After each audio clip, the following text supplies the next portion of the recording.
Jurassic काल के समय मौजूद सारे प्राणी लगभग विलुप्त हो चुके हैं, लेकिन आज भी उस समय का एक पौधा पृथ्वी पे मौजूद है जो भारत देश के बैलाडीला क्षेत्र में करोड़ों साल से मौजूद है। ऐसा कहा जाता है कि ये पौधे शाकाहारी प्रजाति के डायनासोरस के मुख्य आहार हुआ करते थे, जिन्हें बैलाडीला बचेली क्षेत्र की पहाड़ियों पर बहने वाली नालों के दोनों तरफ देखा जा सकता है।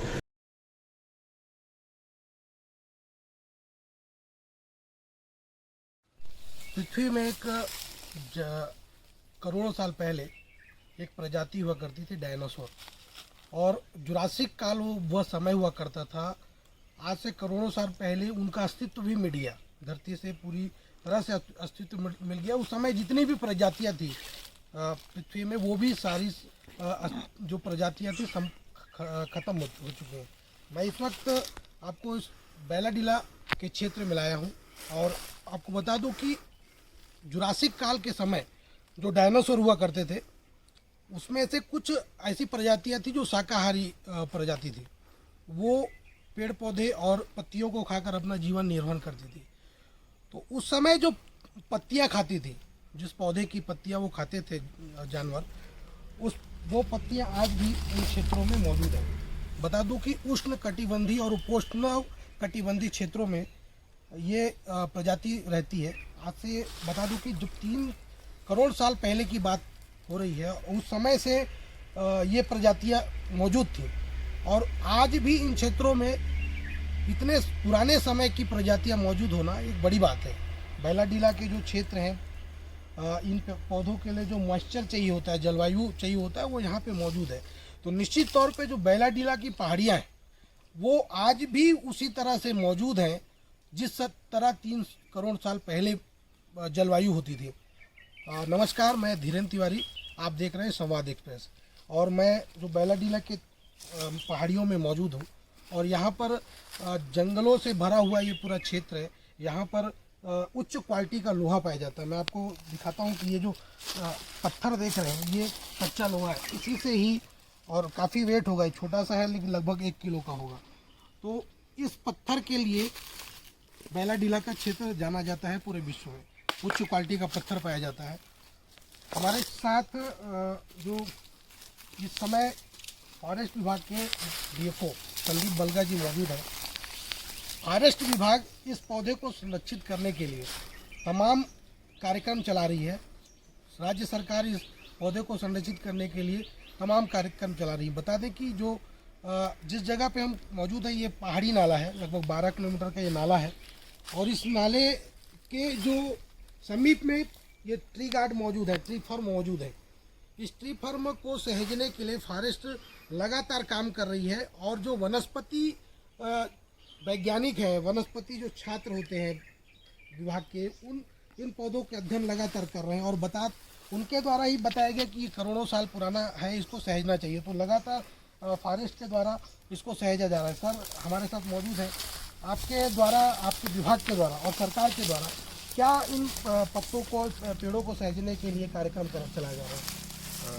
इस एरिया को हम बैलाडीला पहाड़ में एक वैली प्लस रिज के एक समूह के बीच में है। तो इस रिज में हम ये देख सकते हैं कि ऊपर से 7 किलोमीटर और नीचे से 5 किलोमीटर अभी भी और है। तो इस नाला इसमें बहता है। इस नाले के दोनों कोने में हम ट्री फर्न का, ये जो कॉमन नेम है ट्री फर्न, सियातलेस का एक ट्री का स्पीशीज़ के ऐसे नाम पे पाया जाता है। ये वाला यहाँ पर खासियत से पाया जाता है क्योंकि ये बहुत बायोडाइवर्सिटी रिच एरिया में है हम, और ये बोलते हैं कि 25 करोड़ के मतलब पहले सालों से शायद 19 करोड़ के बीच में से उसी टाइम से पाया जाता है, क्योंकि उस टाइम में डायनासोर भी पाया जाता है। और ये भी बोलते हैं कि यहाँ पर जो है, जो ट्रीज इतना हाइट होने के लिए बहुत साल लगता है। ये रिसर्च में अभी भी हम देखे रखे हैं कि जहाँ पर उनको स्टडी करके, जैसे बस्तर यूनिवर्सिटी और जो भी इसका विशेषज्ञ हैं वो लोग बताएंगे कि और कितने स्पेसिफिकली बताएंगे। ये आप देखें बहुत सारे ब्रांचिंग आउट होता है, नीचे से और रूट बहुत स्ट्रॉन्ग है और जो भी हम देख सकते हैं ये जो पत्ते हैं ये पुराना छोटे छोटे ऐसे बहुत सारा रीजनरेशन होता रहता है। ऐसे नहीं कि वो सिंगल बहुत मतलब मात्रा में पाया जाता है कि टोटल 20-30 मीटर्स तक दोनों नाले के साइड में हम आराम से हम देख सकते हैं। उसके अलावा हम ये भी देख सकते हैं कि ये पेड़ है उसके जो आसपास अलग अलग स्पीशीज़ जो दिखता है वो भी जो नॉर्मल दूसरी जगह दिखता है उससे अलग भी है। यहाँ पर इसका मॉर्फोलॉजी होता है थोड़ा बदलता है रहता है। ये इस क्षेत्र के जो जियोलॉजी के हिसाब से और यहाँ पर जियो मॉर्फोलॉजी के हिसाब से यहाँ पर थोड़ा सा अपीयरेंस बदलता रहता है। और शायद इसीलिए भी यहाँ पर इतने दिन या इतने हज़ारों सालों से या फिर ये भी कैसे करोड़ों सालों से चुका है। और आप देख सकते हैं कि वहाँ पर एक बड़ा पेड़ भी है वो तो डेफिनेटली मोर देन कम से कम 200 ईयर्स कैसे माना जाता है क्योंकि उसका गोलाई भी ज़्यादा है। और आप देख सकते हैं कि वो ब्रांचिंग आउट कर रहे हैं, वो नया ब्रांचेस आ रहे हैं, पुराना ब्रांचेस निकाल रहे हैं।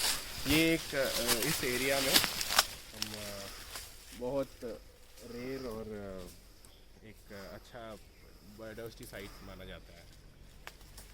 और इसको हम बायोडाइवर्सिटी बोर्ड की तरफ से भी हम ये देखते हैं कि इसको प्रिजर्व करके नेशनल बायोडाइवर्सिटी हेरिटेज साइट का घोषणा करने के लिए हम कोशिश कर रहे हैं।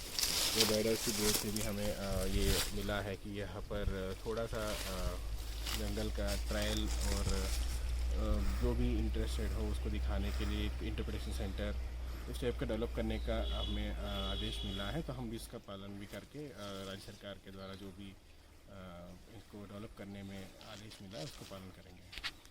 तो सर ये जो ये पौधे हैं मैं देख रहा हूँ कि काफ़ी संख्या में यहाँ पर पौधे हैं और नाला के साइड जो पौधे हैं वो चूँकि बड़े लग रहे हैं और नाला के उस साइड में जो है वो छोटे लग रहे हैं। ऐसे क्या कारण है सर इसके पीछे? ये जो है ये रीज़न ये भी है कि वाटर के सोर्स के पास में ये ज़्यादा बड़ा हो रहा है। इसका रीज़न तो अभी स्टडी के अंदर है लेकिन डेफिनेटली हम ये देखें हैं कि जो पास में है तभी उसका ग्रोथ है। इसका ज़्यादा मॉइस्चर ह्यूमिडिटी का मांगता है और इसी के यहाँ पर ही सर्वाइव होता है। इसलिए थोड़ा नाला के दूर जाते तो वहाँ पर सर्वाइवल का कम हो जाता है। 20 मीटर्स के ऊपर ऑलमोस्ट ये पाया ही नहीं जाता है। तो ये जस्ट दोनों मतलब साइड ऑफ नाला जो भी 12 महीने नाला का है भले थोड़ा सा भी फ्लो हो उसमें ये पाया जाता है। और इस नाला स्पेशली ऐसे इस फॉर्मेट में है तो यहाँ पर ये पौधे हमें उपलब्ध किया जाता है। सर चूँकि दंतेवाड़ा की हम बात करें तो पर्यटन के क्षेत्र में बहुत काफ़ी यहाँ पे संभावनाएं मौजूद हैं और साल भर में देखा जाए तो सैकड़ों हज़ारों यहाँ पे पर्यटक आते हैं। और सर हमारे पास ये दंतेवाड़ा ज़िले में एक बड़ी उपलब्धि है कि ये बिरले चीज़ करोड़ों साल पुराना पौधा मौजूद है। और क्या ऐसा आप लोगों की योजना है कि दर्शकों के लिए पर्यटकों के लिए भी कुछ ऐसा इन फर्न को लेकर कुछ योजना उनको दिखाने के लिए? यहाँ पर एक चीज़ ये है कि यहाँ पर एक जैसे मैंने बताया 7 किलोमीटर ऊपर नाला है और नीचे एक पॉइंट है जिससे हम देख रहे हैं 5 किलोमीटर नीचे वहाँ पर हम 4-5 किलोमीटर का फॉरेस्ट का ट्रेल बनाने का हम कार्य किया जा रहा है। तो इससे ये नेचुरल जो लुक है मतलब विदाउट डिस्टर्बिंग जो इको टूरिज़्म जो होता है उसको हम डेवलप करने का प्रयास कर रहे हैं। उसके साथ साथ छोटा सा इंटरप्रिटेशन सेंटर जहाँ भी ये इस जगह का जो भी बायोडाइवर्सिटी को हम बता सकें कि बहुत सारे प्रजातियां हैं यहाँ पर कि जो कि विलुप्त में और रेयर स्पीशीज़ में पाया जाता है उनको भी हम डेवलप कर रहे हैं ताकि जो भी प्रकृति प्रेमी है उनको डेफिनेटली हम एक प्रिजर्व करके रखेंगे इस एरिया को।